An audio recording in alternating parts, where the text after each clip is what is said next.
Oramos, Padre, gracias, Señor, por tu bondad para nosotros. Gracias, Señor, porque tu fidelidad me sigue cada día, como dijo el salmista, Señor. La bondad y la misericordia, el bien, me siguen cada día, Señor. Gracias por ello. Gracias, Padre Santo, por lo bueno que tú eres para con nosotros. Y gracias, Señor, porque hoy vas a hablar a nuestro corazón. Y hoy, Señor, vamos a aprender, Padre Santo, que nosotros impactamos, pero que primero debemos ser impactados por el Señor. Nuestra vida debe ser impactada por el Señor.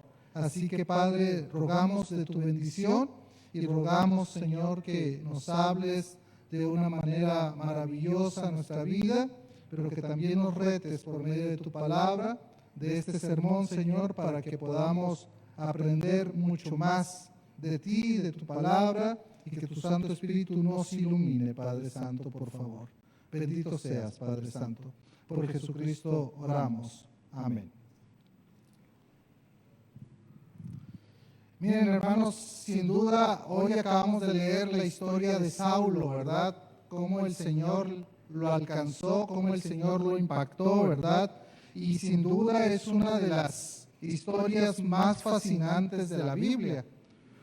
Un hombre importante, un hombre respetado, ¿verdad? Y con un gran futuro dentro de su religión. La historia recuerda que antes de convertirse en el apóstol Pablo, como un hombre tremendo utilizado por Dios, ¿verdad?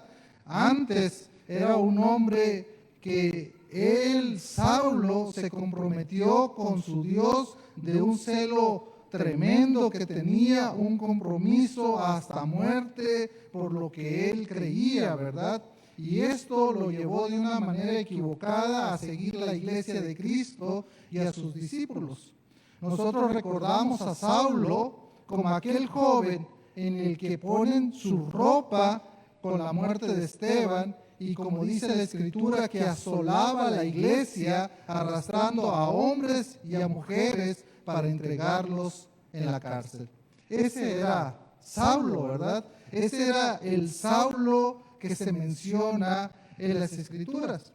Pero si nosotros vamos a capítulo 9, a la lectura que se dio el día de hoy, mire cómo comienza el versículo 1.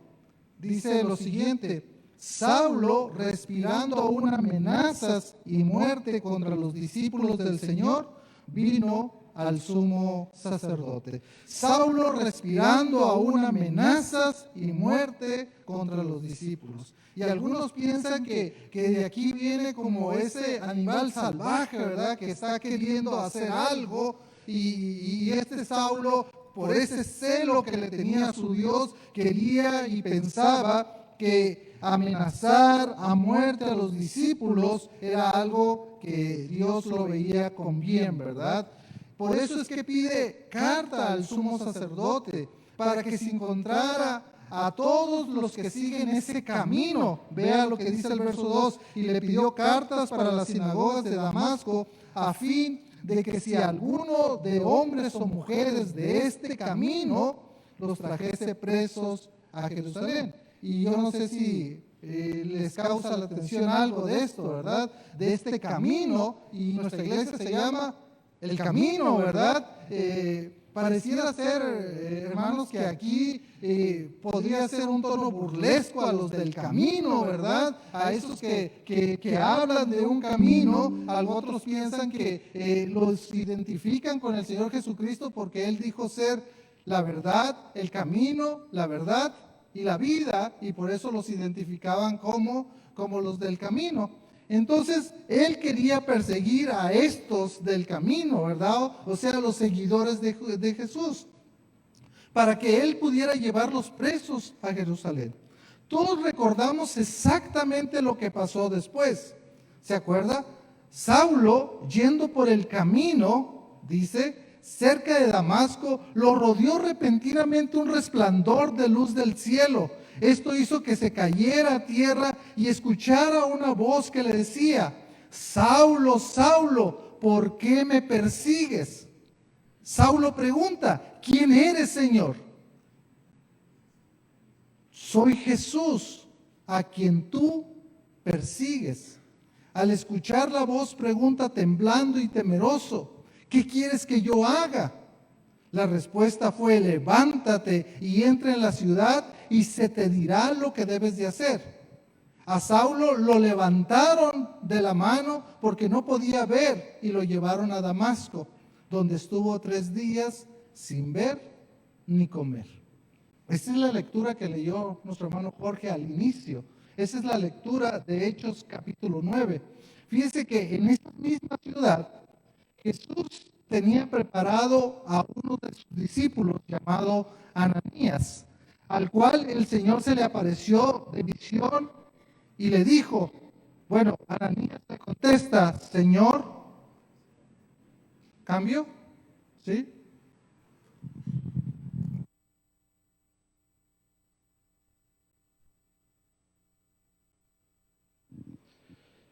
Ananías le contesta y le dice, Señor, heme aquí. El Señor le da instrucciones precisas para que fuese donde estaba Saulo y pusiese sus manos para que recobrara su vista. Al principio, Ananías dudó por todo lo que se había escuchado de Saulo, cómo había hecho cosas malas a los santos de Jerusalén. Aparte, Ananías sabía, yo no sé cómo, hermanos, pero sabía que Saulo traía unas cartas para encarcelar a cualquiera que invocara el nombre de Jesús. El Señor le dice a Ananías que vaya porque Saulo tiene que cumplir una misión. Ananías, obediente al Señor, va y entra a la casa donde se encontraba Saulo y poniendo las manos le dijo que el Señor lo había enviado para que recobrase su vista y fuera lleno del Espíritu Santo. ¿Cuántos sabíamos esta historia, hermanos? Yo creo que la mayoría, ¿verdad? Conocemos la historia de Saulo. Después Saulo le van a cambiar el nombre y se va a llamar Pablo, y es el apóstol Pablo que tanto conocemos, que tanto escribió en el Nuevo Testamento. Esta historia, hermanos, es una historia fascinante porque nos habla de 3 cosas importantes que quiero ver el día de hoy y que meditemos el día de hoy. Lo primero es la conversión de Saulo. Lo segundo es su llamado y su misión. Y lo tercero es su sufrimiento por Cristo. Primero vamos a comenzar con su conversión. ¿Sabe que muchas personas piensan que Saulo se convirtió cuando cayó a tierra? Que ahí fue donde se convirtió Saulo, pero no. Ahí fue la visión, ahí fue que esa luz le rodeó, lo tumbó a tierra y se le dio instrucciones específicas. Entra a la ciudad y ahí se te va a decir qué vas a hacer. Ahí todavía no está la conversión del apóstol Pablo, ¿verdad? De Saulo. Vea versículo 18 y versículo 19. Usted sabe que Dios envió a Ananías, oró por él, ¿verdad? Dice el verso 18, y al momento le cayeron de los ojos como escama y recibió al instante la vista y levantándose, ¿qué dice que fue? Fue bautizado, fue bautizado. Y verso 19, y habiendo tomado aliento recobró sus fuerzas y estuvo Saulo por algunos días con los discípulos que estaban en Damasco. Y el verso 17 dice lo siguiente, fue entonces Ananías y entró en la casa y poniendo sobre él las manos dijo, hermano Saulo, el Señor que se te apareció en el camino por donde venías, me ha enviado para que recibas la vista y ¿qué más? Y seas lleno del Espíritu Santo. Hermanos, una evidencia de la conversión de nosotros, ¿qué es? Es el Espíritu Santo en nuestras vidas. Y la conversión de Saulo tiene que ver con la llegada de su Santo Espíritu a la vida de Saulo. Es por eso que es importante que veamos que para la conversión hay algunas evidencias que nos dice que Saulo es convertido. Lo primero, la venida del Espíritu Santo en su vida. Lo segundo, hermanos, lo que dice ahí en el verso 18, dice que fue bautizado. Fue bautizado. Esa es la segunda evidencia de la conversión de Saulo. nosotros entendemos que en el Nuevo Testamento, y más lo que hemos venido viendo en Hechos, es que cuando una persona creía, ¿cuál era el segundo paso? Era bautizado. Entonces, una evidencia de que había creído es el bautismo. Pero usted me dirá, ¿y qué pasó con Simón, el que vimos el sermón pasado, verdad? Si él creyó, él fue bautizado, y aún así vemos que no era una evidente conversión. Hermanos, lo que vemos aquí es que cuando nosotros somos transformados por el Señor, entonces nosotros podemos ser ese instrumento de Dios para poder llevar y transformar la vida también de otras personas con el Evangelio del Señor Jesucristo. Entonces, las evidencias, la llegada del Espíritu Santo, su bautismo, ¿verdad? Eso es muy importante. De hecho, si ustedes van conmigo, por ejemplo, a 8:37, vayan un poquito más para atrás. Ese verso que les dije que trae cierta controversia, ¿verdad? Donde dice Felipe, si crees de todo corazón, bien puedes. Y respondiendo dijo, creo que Jesucristo es el Hijo de Dios. Y esto viene por la pregunta que hace el etíope en el verso 33. ¿Qué impide que yo sea bautizado? Y les decía la semana antepasada, o pasada mejor dicho, que este texto tenía un poquito de problemas textuales, de que algunos piensan si estaría o no estaría en el texto original. ¿Por qué? Porque era la respuesta que se daba comúnmente cuando alguien quería saber si podía ser bautizado. Y la iglesia misma daba esta misma respuesta. ¿Crees? No, sí creo. Entonces vas al agua. Esta evidencia es importante, hermanos, de la conversión de Saulo. Ahora, vaya conmigo a 9:19, por favor. Dice, y habiendo tomado aliento, recobró fuerzas. Recuerde que Saulo había ayunado por 3 días, sin comer ni beber nada. Entonces, cuando llega Ananías, recibe la visión, se le comparte, ¿sí? Dice que habiendo tomado aliento, o sea, comió, recobró fuerzas, y Saulo estuvo por algunos días con los discípulos que estaban en Damasco. La pregunta sería, hermanos, ¿qué estaría haciendo Saulo con los discípulos en Damasco? Recién convertido, una persona nueva en Cristo, ¿qué estaría haciendo? Aprendiendo, creciendo, ¿no es cierto? Creciendo, hablándoles del Maestro, enseñándoles acerca de Jesús. Y esta persona, Saulo, estaba creciendo, tenía un crecimiento ahí. Pero también vea lo que dice el versículo 20. Enseguida predicaba a Cristo en las sinagogas diciendo que este era el Hijo de Dios. Enseguida de su conversión llega Ananías, lo recibe la vista, come, está con los discípulos y comienza a hablar de predicar el nombre de Cristo. Y predicaba a Cristo en las sinagogas diciendo, este era el Hijo de Dios. Y todos los que le oían estaban atónitos y decían, ¿no es este el que asolaba en Jerusalén a los que invocaban este nombre? Y a eso vino acá, para llevarlos presos ante los principales sacerdotes. Y nosotros sabemos que esto es cierto, porque Saulo de perseguidor se va a convertir en perseguido, lo vamos a ver más adelante. Pero Saulo mucho más se esforzaba y confundía a los judíos que moraban en Damasco, demostrando que Jesús era él, el Cristo. ¿Se puede imaginar? La conversión de Pablo nos lleva a varias cosas. Número 1, la presencia del Espíritu Santo en su vida. Número 2, su bautismo, que es un testimonio público de que ha creído en el nombre del Señor Jesús. Número 3, su crecimiento espiritual. Va creciendo con los discípulos, va creciendo con los hermanos. Y número 4, su compromiso con Jesús, predicar a Cristo.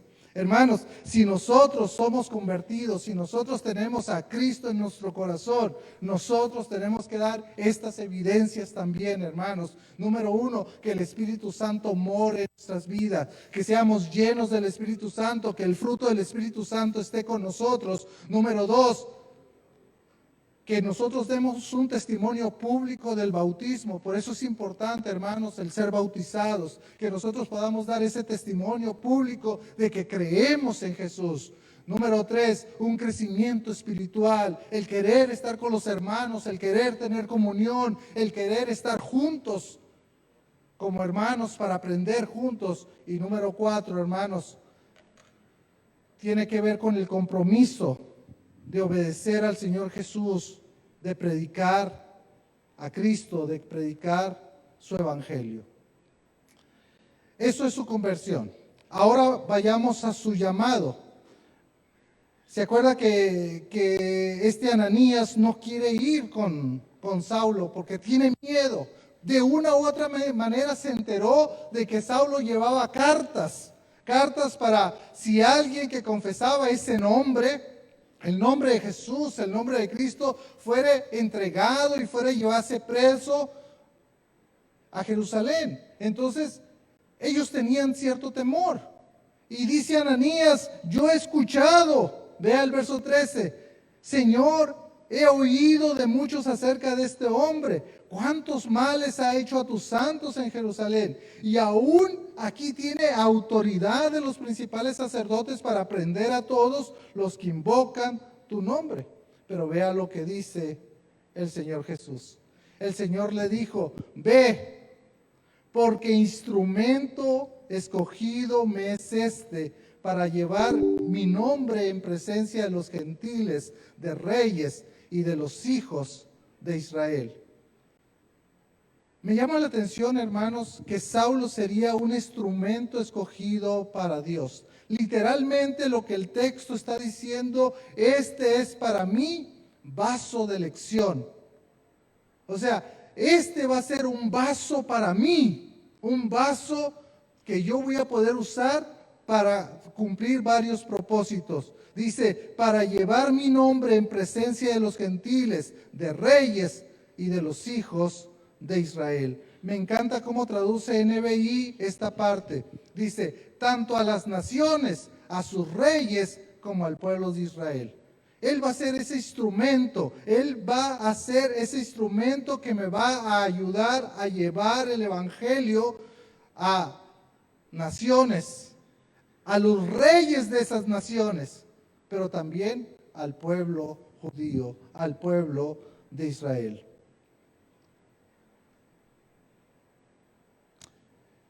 Nosotros vemos aquí varios propósitos. Dice, me va a ser instrumento. Pero si nosotros vamos a Hechos 26, me gustaría que me acompañaran a Hechos 26, versículo 16.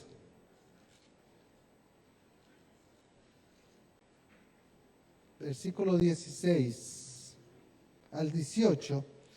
Está Pablo ante una defensa ante Agripa, empieza a dar su testimonio y vea lo que dice el verso 16 al 18.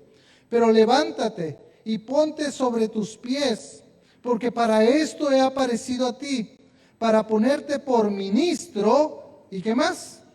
Y testigo, ¿se acuerdan? Y me seréis testigos, y testigos de las cosas que has visto y de aquellas que me apareceré a ti, librándote de tu pueblo y de los gentiles, a quien ahora te envío, para que abra sus ojos, para que se conviertan de las tinieblas a la luz, de la potestad de Satanás a Dios, para que reciban por fe, que es en mí, perdón de pecados y herencia entre los santificados.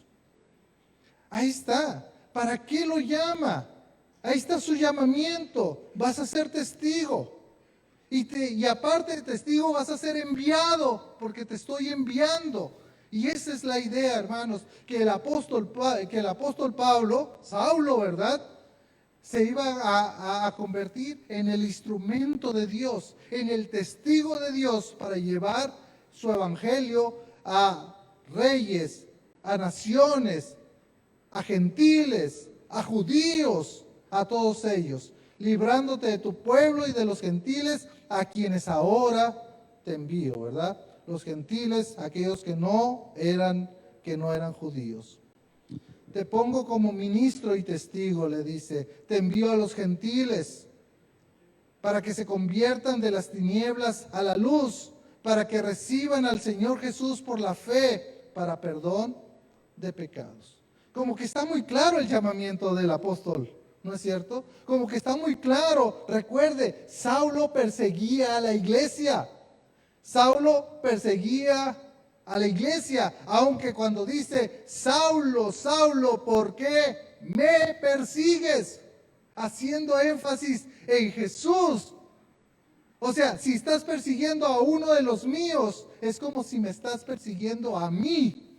El problema no es con la iglesia, el problema es conmigo. Saulo se convierte, pero no solamente se convierte, Saulo también recibe un llamado, y el llamado es el mismo, hermanos, que el Señor Jesús hizo con nosotros. Pero recibiréis poder cuando haya venido sobre vosotros el Espíritu Santo, y me seréis testigos en Jerusalén, Judea, Samaria y hasta lo último de la tierra. Y ahorita vamos a ver cómo eso se está cumpliendo. Porque dice que la iglesia crecía, tenía paz, el nombre del Señor ha sido anunciado en las regiones de Judea, en las regiones de Samaria. Se está cumpliendo Hechos 1:8. Pero también el Señor antes de ir dijo,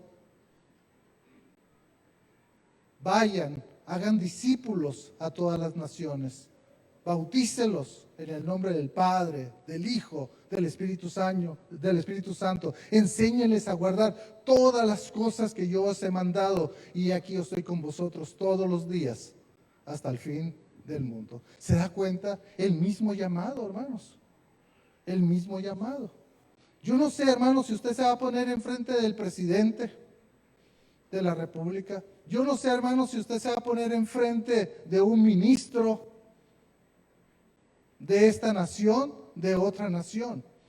Pero esto me hace eco también a lo que Dios le habló a Jeremías. ¿Se acuerdan Jeremías capítulo 1? ¿Por qué no va conmigo a Jeremías capítulo 1? Cuando Dios llama a Jeremías y le da este mandato. Vaya conmigo al versículo, ahorita le digo, 1, 9 y 10. ¿Se acuerda que está llamando a Jeremías en este verso y dice el 9? Y extendió Yahweh su mano y tocó mi boca y me dijo Yahweh, he aquí, he puesto mis palabras en tu boca. Mira que te he puesto en este día sobre naciones y sobre reinos, para arrancar y para destruir, para arruinar y para derribar, para edificar y para plantar. Me llama la atención que dice que mira, te he puesto este día sobre naciones. ¿Que no el profeta solamente era para la nación de Israel? No, naciones. No solamente Israel. Si bien es cierto, Israel estaba en el plan de Dios, era su pueblo escogido, pero Dios nunca se olvidó de las naciones. Por eso es importante, hermanos, las misiones en nuestra iglesia. Es importante que nosotros entendamos el poder compartir el evangelio a otras personas. Es importante que nosotros entendamos la importancia de cumplir nuestra tarea, hermanos. Eso es importante que nosotros entendamos cómo entonces nosotros vamos a cumplir esa tarea, ¿verdad? Volvamos, por favor, a Hechos capítulo 9. Y como veíamos, ¿verdad? Enseguida predicaba a Cristo. O sea, él entendió cuál era su misión. Versículo 20, 9:20. Enseguida predicaba a Cristo en las sinagogas. ¿Sí? Verso 29. Y hablaba denodadamente en el nombre del Señor. O sea, él estaba haciendo su labor, estaba cumpliendo su propósito. Y es necesario que nosotros entendamos eso, ¿verdad? Que nosotros estamos también para compartir el evangelio del Señor Jesucristo. Hemos visto dos cosas. Número 1, su conversión, la conversión de Saulo. Número 2, su llamado, su misión. Y número 3, su sufrimiento. Vea el versículo 16, 9:16. Dice, porque yo le mostraré ¿cuánto le es necesario padecer por mi nombre? Ahí ya no me gustó, hermanos. Su conversión y el llamado está bonito, pero ya sufrir, hermanos, ya padecer, ya como que es otro tinte, ¿no? En la historia, como que es algo que debemos de pensar si realmente queremos o no queremos. Y yo le voy a mostrar cuánto debe sufrir por mi nombre. Recuerde, Saulo había hecho sufrir a muchos por el nombre de Cristo. ¿Recuerda esto? ¿Sí? Ahora él tenía que aprender a sufrir también por ese nombre. Tremendo, ¿no es cierto? Tremendo. Yo me acuerdo, hermanos, cuando estábamos pequeños, bueno, yo me convertí a los 12 años, entonces fue rápida mi conversión. Pero antes había una familia cristiana evangélica ahí donde vivíamos, en México, ¿verdad? Ahí. Y nosotros, ¿cómo le hacíamos burla, hermanos? Le hacíamos burlas. Le decíamos los aleluya. Le decíamos los cholos, no sé por qué, pero era como un término para ellos también, no sé por qué. Le decíamos los cristianitos, ¿sí me explico?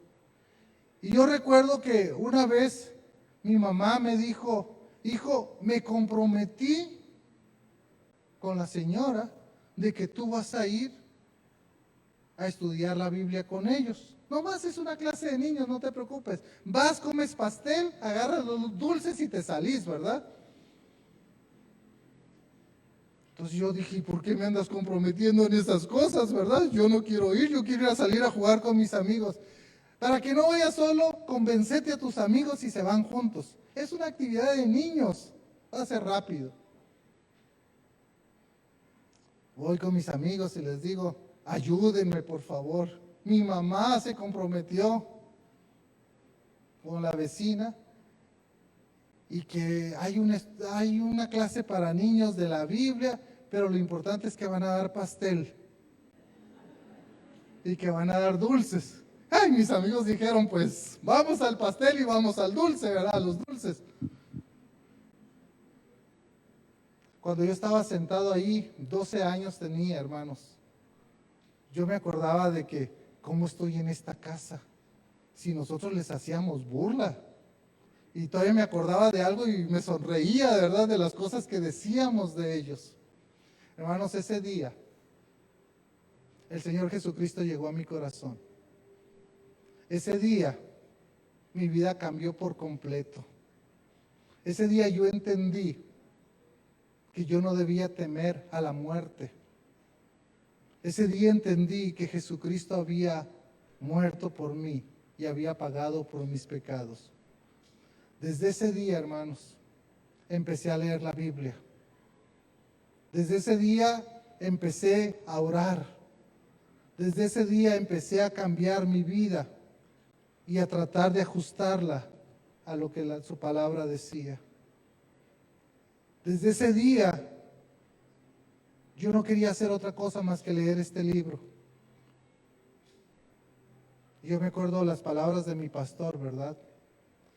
¿Por qué me haces tantas preguntas de la Biblia? Pues es que quiero saber.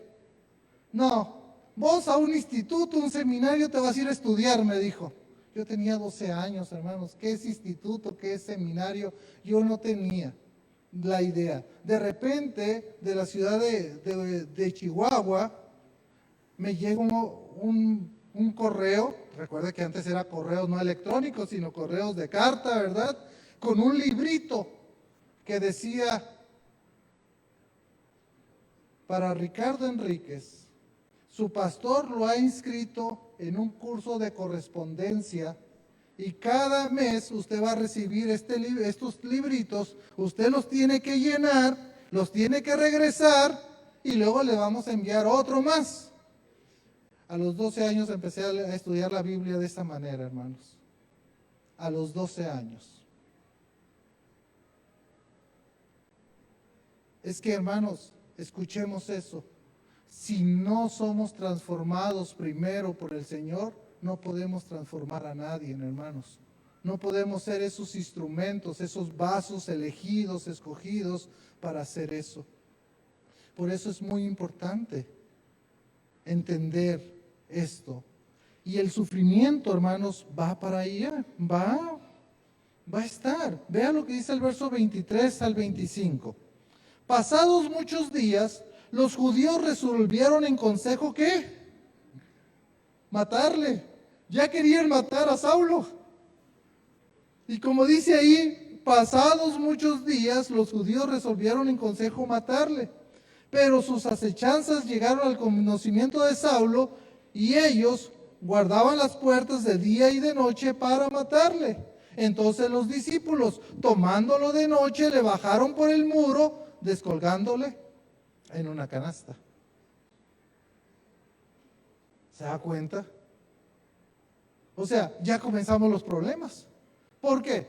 Porque estaba anunciando a Cristo, porque estaba predicando a Cristo. Y esto, los del consejo, esos no les gustó. ¿Y qué dijeron? Vamos a matarle. Se dieron cuenta, mira, vete para otro lugar, ¿verdad? Y como dice ahí que Saulo en Jerusalén, dice el versículo 26, cuando llegó a Jerusalén, trataba de juntarse con los discípulos, pero todos le tenían miedo, no creyendo que fuese discípulo. O sea, en pocas palabras, hermanos, ni los de Damasco lo querían, ni en Jerusalén lo querían. Ahora, la gente de Jerusalén lo puede entender, pero los discípulos de Jerusalén le tenían miedo, no querían juntarse por todo lo que habían escuchado de Saulo, cómo trataba a los cristianos, cómo trataba a los creyentes, a los seguidores de Jesús, a los del camino, ¿se acuerdan? ¿Cómo los trataba? Por eso es que dice que nadie se quería juntar con él, ¿verdad? Entonces Bernabé, ¿se acuerdan de Bernabé? Bernabé ya había salido en el libro de los Hechos, aquel que había vendido un terrenito para darle a los pobres, repartirlo, ¿verdad? Dice, entonces Bernabé tomándolo lo trajo a los apóstoles y les contó cómo Saulo había visto en el Señor al Señor y cómo él le había hablado y cómo en Damasco había hablado valerosamente en el nombre de Jesús. Y estaba con ellos en Jerusalén y entraba y salía. Pero luego los griegos, porque hablaba con ellos en el nombre del Señor y disputaba con griegos, pero estos procuraban ¿qué? Matarle. A ver, hermanos, ¿cómo es eso? ¿Cómo Dios transforma mi vida para que me maten? Como que no, mejor me quedo como estaba antes. Yo era el que ponía la presión, yo era el que daba el visto bueno. Sí, Esteban, mátelo, pongan sus ropas aquí. Él era el que daba el visto bueno. Ahora, de perseguidor se convierte en perseguido. Ahora procuran matarle, ahora procuran.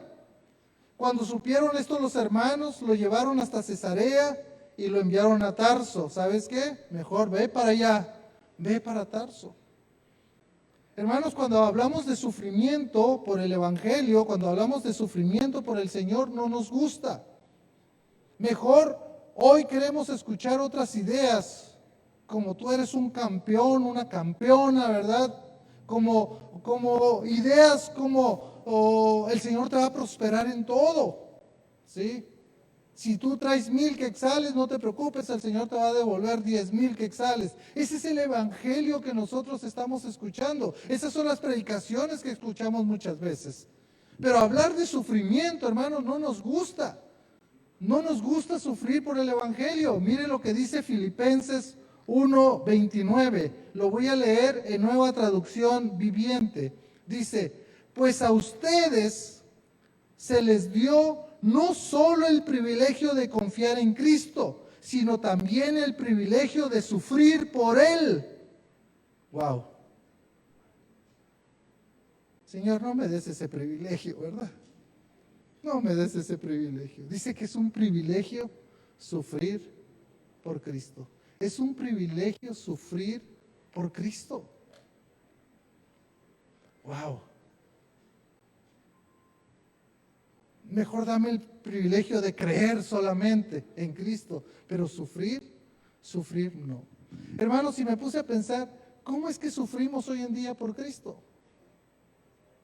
Gracias a Dios, Guatemala no es perseguida por el Evangelio. Bueno, en ciertos lugares a lo mejor sí, ¿verdad? Sí, pero aquí donde nosotros estamos, donde usted está, no es perseguida por el Evangelio. ¿Qué has sufrido por el Evangelio de Cristo? Que te cierren la puerta, que una amistad te diga no quiero saber nada de ti porque eres evangélico, porque eres cristiano, que la misma familia te diga, ¿sabes qué? No puedes estar aquí. Si no vuelves a tus creencias con las que te enseñamos en este hogar, no puedes estar en este hogar. Mucha gente ha sufrido eso, ¿sí? ¿Qué es sufrir por Cristo? ¿Hasta dónde te lleva a ti el sufrimiento por Cristo? ¿Una enfermedad? A lo mejor. ¿Qué es ese sufrimiento?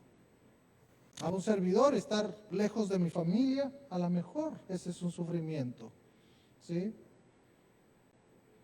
Economía podría ser también.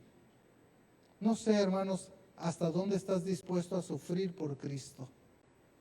¿Hasta dónde estamos dispuestos? Pero mire, es un privilegio. Dice, sino también el privilegio de sufrir por Él. Y el apóstol Pedro dice, pues para esto fuisteis llamados. Y está hablando del sufrimiento, ¿verdad? Para esto fuisteis llamados. 3 cosas hemos visto hoy, hermanos. La conversión de Saulo, esas evidencias que nosotros debemos de tener. Su llamado, ¿verdad? ¿Cuál era su misión y su sufrimiento? Todos querían matarle, los judíos en Damasco querían matarle, ¿verdad? Los griegos también procuraban matarle. Los discípulos que tenían la misma creencia no se querían juntar con él porque le tenían miedo.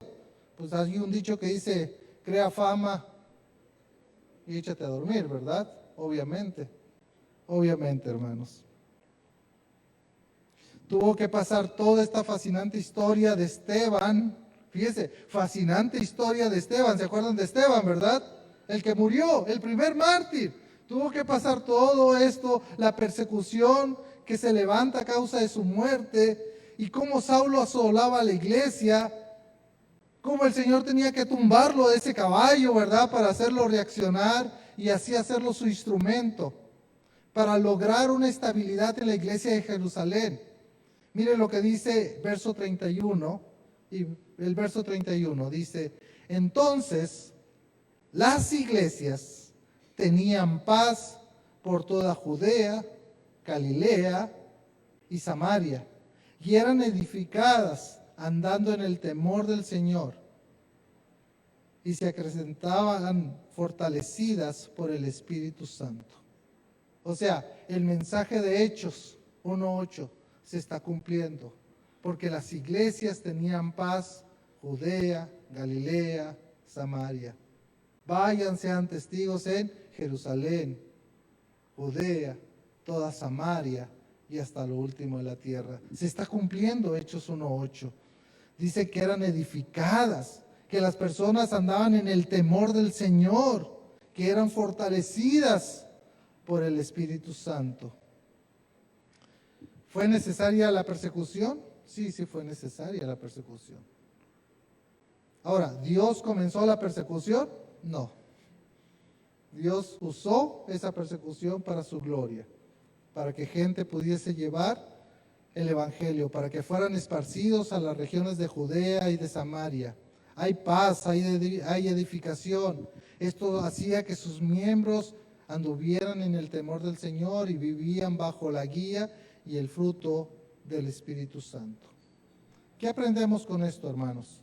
Lo que aprendemos es que si nosotros somos transformados primeramente por el Señor Jesús, si nosotros realmente somos hijos de Él, si nosotros somos salvos, si nosotros hay una conversión en nosotros, si el Señor Jesús ya nos ha llamado, ¿sí?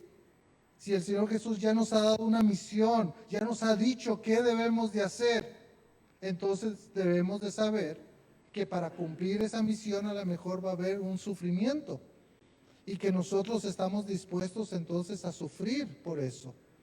A lo mejor Dios te está llamando a un lugar que es un poquito difícil, complicado de llevar el evangelio. A lo mejor Dios está diciendo, ve con tu familiar que no te hablas con él, arréglate con él y compártele el evangelio. A lo mejor Dios está diciéndote, como iglesia, tenemos que salir, compartir el evangelio, tenemos que impactar nuestra sociedad, tenemos que ver a los vecinos, saludarlos, a los de aquí, ¿verdad? A los policías, tratarlos bien, para que cuando nosotros podamos hablar del evangelio, ellos estén dispuestos a escuchar. Pero primero nosotros debemos de ser transformados por el Señor, antes que nosotros queramos transformar la vida de nuestra sociedad. Padre, gracias por tu palabra, gracias porque has sido bueno con nosotros y gracias, Padre Santo, porque al inicio te pedíamos, Señor, que nos hablaras por medio de tu Santo Espíritu, que nos exhortaras, Señor, y que pudiéramos aprender de tu palabra. Gracias por ello. Por Jesucristo oramos. Amén.